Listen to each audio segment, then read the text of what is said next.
Terima kasih banyak sahabat MKTV, kita masih berbincang dalam perbincangan Wirausaha Umat. Kita sedang berbincang juga dengan seorang pengusaha yang berhasil mengikuti transisi dari seorang karyawan menjadi seorang pengusaha, Pak Aswin Nur, yang punya usaha namanya Kue Mama. Anda bisa lihat-lihat sahabat MK yang sedang online, bisa buka situs www.tokokuemama.com. Baik, kita lanjutkan perbincangan kita, Pak. Tadi Bapak ketika mulai usaha kan tadi tidak selalu going well seperti itu. Yeah. Apa yang membuat Bapak bertahan di usaha Kue Mama ini, Pak? Yang membuat saya bertahan tentu saja cita-cita yang jelas.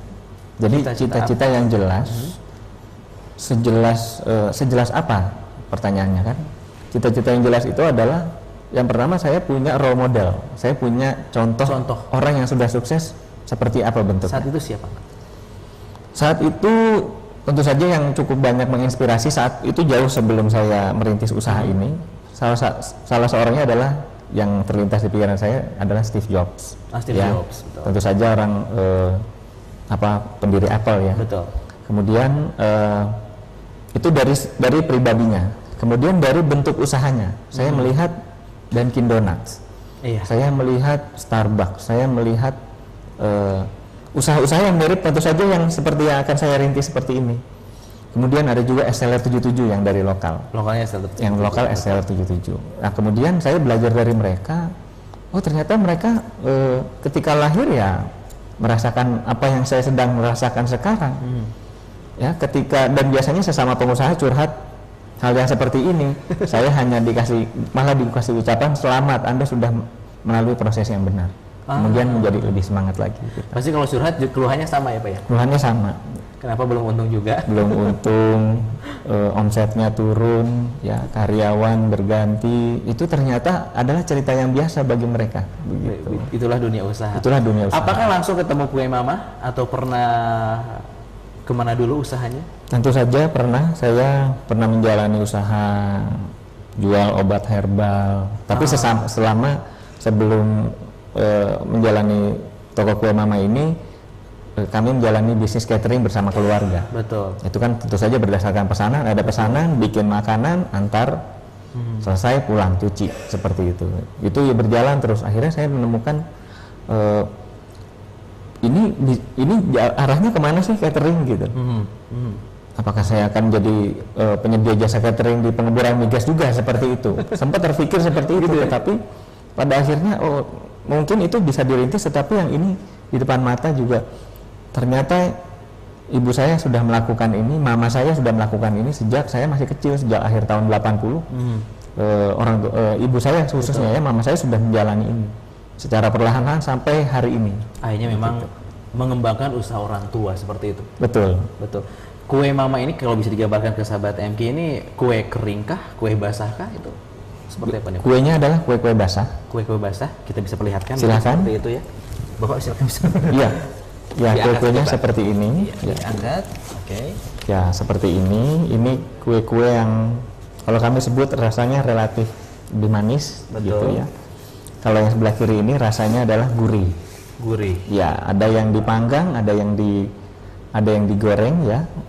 Ini bisa bermacam-macam warna, bermacam-macam rasa. Semuanya sudah dibuat oleh karyawan kami di dapur. Iya. Oleh tim kami. Berarti variannya berapa banyak nih Pak, varian kuenya itu sendiri?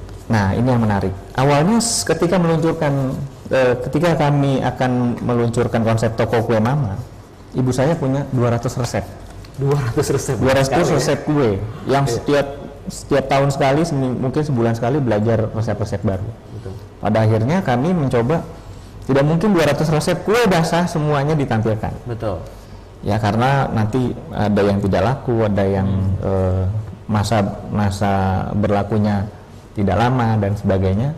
Pada akhirnya kami memutuskan dari 200 kita hanya ambil 10%-nya saja, 20 saja yang paling sering dipesan oleh orang.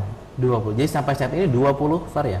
20 varian yang berganti-ganti. Jadi sejak misalnya 3 tahun yang lalu, dari 20 ini yang 10-nya berganti, yang 10-nya bertahan gitu. Oh, jadi memang mungkin disurvei dulu nggak? Kami survei dulu mana yang paling laku, ini yang akan kami pertahankan, yang sudah tidak laku kami ganti dengan varian yang baru supaya orang mendapatkan jenis-jenis yang baru sehingga mereka tetap penasaran untuk mencoba kue-kue yang baru. Ini sejak 2008 ya Pak ya? Sejak 2008. Usaha ini 2008. Betul. Baik, ini menarik tentang kue ini. Apakah kan istilahnya kue itu istilahnya banyak juga yang usahanya di bidang kue? Betul. Tidak apa namanya ya? Kan udah ada gitu istilahnya. Oke. Pernah hopeless seperti itu Pak? Diferensiasi seperti apa gitu istilahnya? Diferensiasi nomor satu yang saya lakukan adalah ternyata cita-cita saya nomor satu ketika saya ke mall, ya kita semua ke mall. Betul. Melihat siapa yang tampil di mall, siapa yang tampil di tempat yang layak, tempat yang nyaman. Itu adalah biasanya brand-brand luar negeri. Betul. Kalaupun brand lokal, merek-merek lokal, dia makanannya jenis luar negeri. Iya. Itu roti dan donat misalnya. Tidak ada yang lokal gitu Tidak ada yang istilahnya. lokal. Mana yang ini merupakan identitas kita. Orang Indonesia, dalam pikiran saya waktu itu, orang Indonesia makannya makan kue. Bukan makan donat atau roti, bukan makan tepung-tepungan lah. Iya. Oke, memang ini juga sebagian berbahan tepung, tetapi mana yang asli karya anak bangsa, karya kita sebagai orang Indonesia begitu, yang juga akan tampil bersandingan, paling minimal kita duduk sejajar dengan mereka sebagai tuan rumah di negeri sendiri. Mungkin itu konsepnya Pak. Ya. Konsepnya makanan tradisional Indonesia. Tradisional Indonesia yang naik ke panggung internasional. Jadi memang mengangkat makanan tradisional Indonesia ke brand internasional. Itu visinya? Itu salah satu visi saya yang sangat kuat. Seperti itu. Bagi saya. Pernah ke luar negeri juga untuk ikut pameran dan sebagainya? Belum pernah dapat kesempatan. Ada sisi belum percaya diri juga gitu. Tapi mudah-mudahan setelah 3 tahun ini kami siap. Sempat diminta oleh orang, kadang-kadang kami berpameran di dalam negeri, di Jakarta khususnya. Ada orang-orang dari negara tetangga, Malaysia, Singapura, mereka bilang, you should bring this to our country gitu. Anda harus bawa ini ke negara kami. Ya, ini yang seperti ini belum ada di negara kami. Tolong bawa ini ke sana sehingga kami bisa makan ini di sana. Itu sudah hambatan ya. Nanti kita obrol lagi perbincangan kita dan juga sahabat MKTV yang akan bergabung silakan. Plus juga nanti ada kuis ya, ada pertanyaan Pak ya.